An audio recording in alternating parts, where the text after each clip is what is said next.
My name is Andy Shearer. I'm the exact opposite of the model of a scientist which the university wants to portray. I'm a white, older, not old, older male scientist. I can't do anything about any of those aspects, so you're stuck with me. I'm an astronomer. I heard Jasmine talking about astronomy and stars earlier on, so I'm going to actually take that thread and I want to talk about the kind of stars which I look at, which are neutron stars. Jasmine talked about how big all the stars are which people see out in the firmament. Stars I look at are small. A neutron star would fit into Galway Bay. And what I want to try and do is talk about neutron stars. I want to talk about why physicists look at them. I also want to talk about what a physicist is and what we do. And you'll find out by the end of it, all a physicist does is talk about common sense and gives it a long word to make them seem extremely clever. So what I going to be talking about at some point later on is something called angular momentum and the conservation thereof. And for that, I've got a prop, which your feet are on.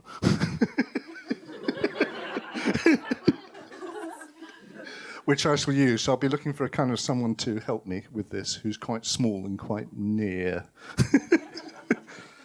Okay, neutron stars, what are they? The pulsars is the way we look at them. They turn around and they give a flash of light every now and again, every time they spin round. They spin round very quickly. They're the end of a star's life. Most of you will look at the sun and think, well, that's good, it's going to be there tomorrow. It'll be there for the next 5, maybe a little bit more billion years. If it was so it's fine, it's going to be around. If it was a slightly bigger star, if it was about 10 times bigger, it wouldn't last for 10 billion years, it would last for about 20 million years. And it would then be glowing very hot, much hotter than we could actually survive. It would then do what the sun does for about that amount of time, burning hydrogen into helium, which is great. After about that amount of time, it'll run out of fuel, and it will collapse a little bit. And in collapsing, it does two things. It'll start to spin slightly faster, and it will get slightly hotter, and then it will start to burn helium into carbon. And then it will run out of helium, and it will collapse and spin a bit faster, and it will carry on doing this until it gets to burning rock. And it'll be at about a temperature of about several billion degrees. Any physicist would then say, is that centigrade or Kelvin? It doesn't really matter. We will then be at several billion degrees. The star will have now shrunk to the size of the Earth and be made of rock and create iron. And at that point, the power of the sun with fusion would then stop like that. It stops in about a quarter of a second. The star then collapses, and you get an enormous explosion called a supernova explosion. And at the bottom of it, spinning around very, very quickly, is this neutron star, which is about 1.5 times the mass of the sun, but composed about 30 kilometers across, would fit into Galway Bay. It's an enormous amount of energy.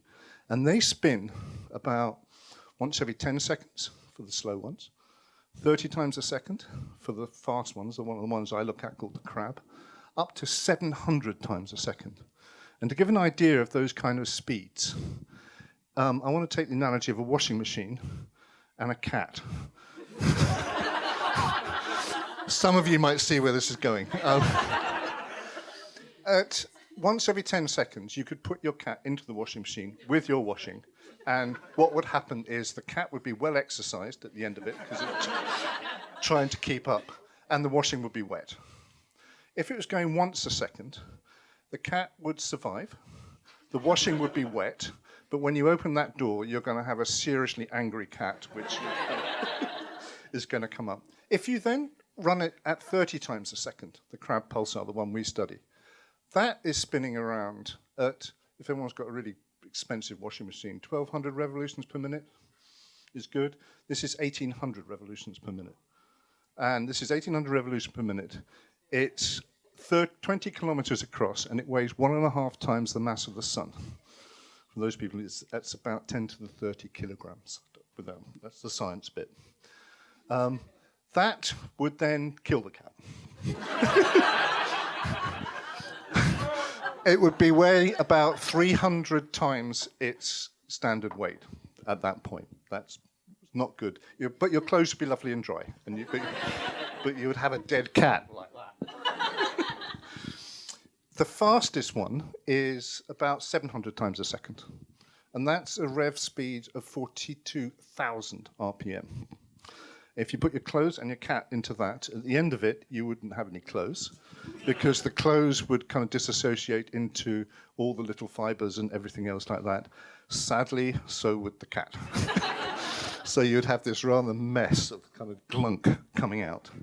So that's the kind of speeds you're talking about with these strange stars called neutron stars and pulsars. But to actually show why they speed up, this is where I'm going to do a prop, if I have time to do that prop. Can you do us a favor? Can you pass? There's 2 weights and a big block. That's the easy bit. I told you it was heavy. Why do you think I didn't want to pick it up?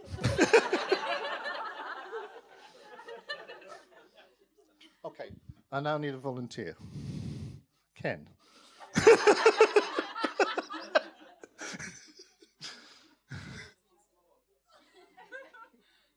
my mind. I think you know what's going to happen. Oops. General idea, yeah. Okay, can you stand on that? Ken's from the School of Physics. So I'm going to get out of the way.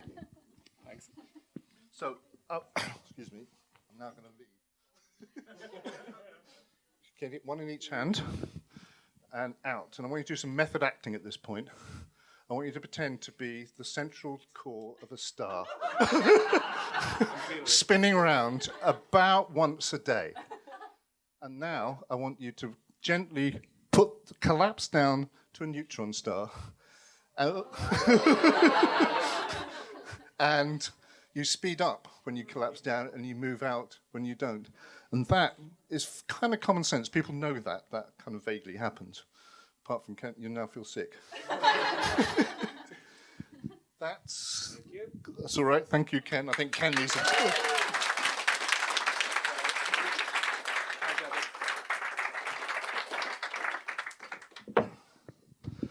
I think I'm Ken's internal examiner for his PhD. I think you've just passed.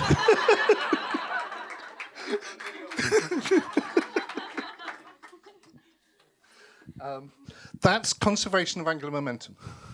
And all that's happening he was changing his shape. And there's no motor on there or anything else like that. And that's why pulsars speed up the way they do. All the mass, which used to be kind of spread out over millions of kilometers, now condenses itself down into about 10 kilometers. And consequently, Ken sped up in exactly the same way as a neutron star would speed up. And in some ways, that's the reason why I'm a physicist. Because I like the idea of things spinning around here are obeying the same physical laws here, in Tune, in Dublin, on neutron stars, on planets, and wherever they happen to be, the same physical laws apply. So I like that kind of unity across the universe, let alone across the world. It's the unity across the universe, which is important. And with that, I'm going to run away. Thank you. Andy Shearer, everybody.